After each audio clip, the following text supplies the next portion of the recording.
గత 11 సంవత్సరాలుగా అన్డిక్లేర్డ్ ఎమర్జెన్సీయే చూస్తున్నాం మన దేశంలో. మోడీ గారి వల్ల ఒక గోద్రా అయినా ఒక మణిపూర్ అయినా ఈ ఘటనలన్నీ జరిగాయి, ఈ హత్యలన్నీ జరిగాయి అంటే ఎవరు కారణం? అది కాదా ఎమర్జెన్సీ? దాన్ని ఎమర్జెన్సీ అనరా? కనీసం ఈ రోజు వరకైనా మోడీ గారు మణిపూర్కి వెళ్ళారా? అక్కడ వాళ్ళని పరామర్శించారా? బీజేపీ ఒక రైటిస్ట్ పార్టీ, మతం పేరుతో చిచ్చు పెట్టాలి, ఆ మంటలో వీళ్ళు చలి కాచుకోవాలి. ఇదే బీజేపీకి తెలిసిన రాజకీయం. మరి అది కాదా ఎమర్జెన్సీ?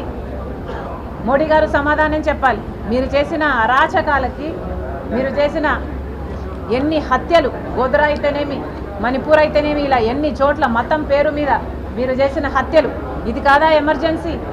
అన్ని ఇన్స్టిట్యూషన్స్ని మీ గుప్పెట్లో పెట్టుకున్నారే. ఈడీ అయినా, ఐటీ అయినా, సిబిఐ అయినా, ఆఖరికి ఎలక్షన్ కమిషన్ కూడా మీ గుప్పెట్లోనే పెట్టుకున్నారే. ఇది కాదా ఎమర్జెన్సీ? మోడీ గారు సమాధానం చెప్పాలి. అదానీ, అంబానీ లాంటి వాళ్లకు పోర్టులు రాసిచ్చేస్తున్నారు, విమానాశ్రయాలు రాసిచ్చేస్తున్నారు, గనులు రాసిచ్చేస్తున్నారు. మరి ఇది కాదా ఎకనామిక్ ఎమర్జెన్సీ? మోడీ గారు సమాధానం చెప్పాలి. అసలు ఈ దేశంలో ఎవరికైనా మాట్లాడే స్వేచ్ఛ ఉందా? బీజేపీకి వ్యతిరేకంగా ఎవరైనా మాట్లాడగలుగుతున్నారా? ఎవరు మాట్లాడగలుగుతున్నారు? మీడియా మాట్లాడగలుగుతుందా? ప్రజలు మాట్లాడగలుగుతున్నారా? ఆఖరికి పెద్ద పెద్ద పార్టీలు, జగన్మోహన్ రెడ్డి గారి వైసీపీ అయినా, బీఆర్ఎస్ పార్టీ అయినా, వీళ్లకు కూడా మోడీకి వ్యతిరేకంగా మాట్లాడే దమ్ము లేదు. ఎక్కడ మాట్లాడితే కేసులు వేస్తారు, మమ్మల్ని లోపలేస్తారు అన్న బిక్కుమని ఇలాంటి పెద్ద పెద్ద పార్టీలే బతుకుతుంటే ఇక సామాన్య ప్రజల కథ ఏమిటి? మరి ఇది కాదా ఎమర్జెన్సీ? మోడీ గారు సమాధానం చెప్పాలి. అమ్మా, గోదావరి మీదైనా కృష్ణా మీదైనా ఉన్న ప్రాజెక్టులన్నిటి మీద తెలుగు ప్రజల హక్కు ఉంది. ఇది ఎలా సాల్వ్ చేసుకోవాలి అన్న దానికి ట్రిబ్యునల్స్ ఉన్నాయి. మన ప్రభుత్వం కూడా పూర్తి ప్రయత్నం చేసి మనకు రావాల్సిన హక్కుల్ని రాబట్టాలి. అందుకు కాంగ్రెస్ పార్టీ ఎప్పుడూ అడ్డు చెప్పదు. ఇక్కడ కూడా ఈ రాష్ట్ర ప్రజలకు కావాల్సిన అన్ని పార్టీలు కలిసే ఈ రాష్ట్ర ప్రజల మేలు కోసం కొట్లాడతాయి. ఎవరు వ్యతిరేకించటం లేదు. కాంగ్రెస్ పార్టీ చాలా పెద్ద సముద్రం.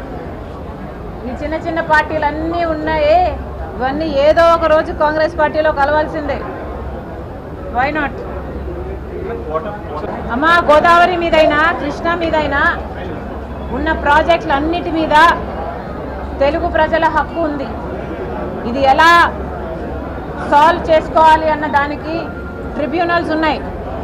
మన ప్రభుత్వం కూడా పూర్తి ప్రయత్నం చేసి మనకు రావాల్సిన హక్కుల్ని రాబట్టాలి. అందుకు కాంగ్రెస్ పార్టీ ఎప్పుడూ అడ్డు చెప్పదు. ఇక్కడ కూడా ఈ రాష్ట్ర ప్రజలకు కావాల్సిన అన్ని పార్టీలు కలిసే ఈ రాష్ట్ర ప్రజల మేలు కోసం కొట్లాడతాయి.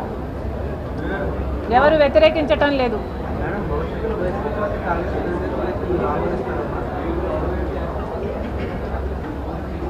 కాంగ్రెస్ పార్టీ చాలా పెద్ద సముద్రం. ఈ చిన్న చిన్న పార్టీలన్నీ ఉన్నాయే, ఇవన్నీ ఏదో ఒక రోజు కాంగ్రెస్ పార్టీలో కలవాల్సిందే. Why not?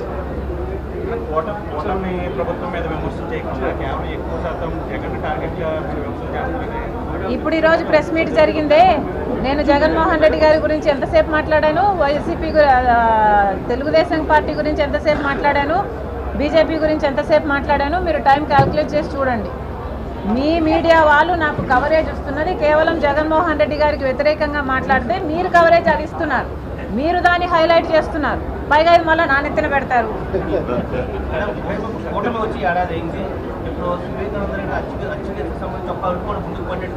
దేని గురించమ్మా?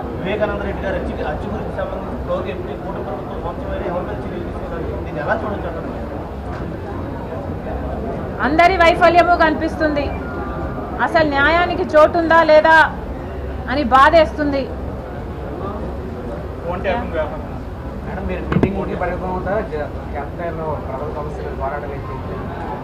మేము చేస్తున్నా, మీరు కవరేజ్ చేయట్లేదు.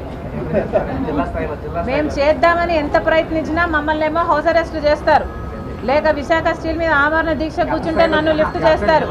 ఆంక్షలన్నీ మాకే పెడుతున్నారు. పోలీస్ డిపార్ట్మెంట్ సమాధానం చెప్పాలి.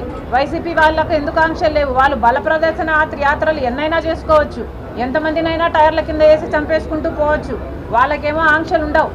కాంగ్రెస్ పార్టీకి మాత్రం నిరాహార దీక్ష చేసినా మీరు లిఫ్ట్ చేస్తారు, మేము ఏదైనా పోరాటాలు చేయాలంటే ఇంక మమ్మల్ని ఇంట్లోనే హౌస్ అరెస్ట్ చేస్తారు. ఇది ఎక్కడి న్యాయం అని అడుగుతున్నాం. కూటమి సర్కార్ సమాధానం చెప్పాలి.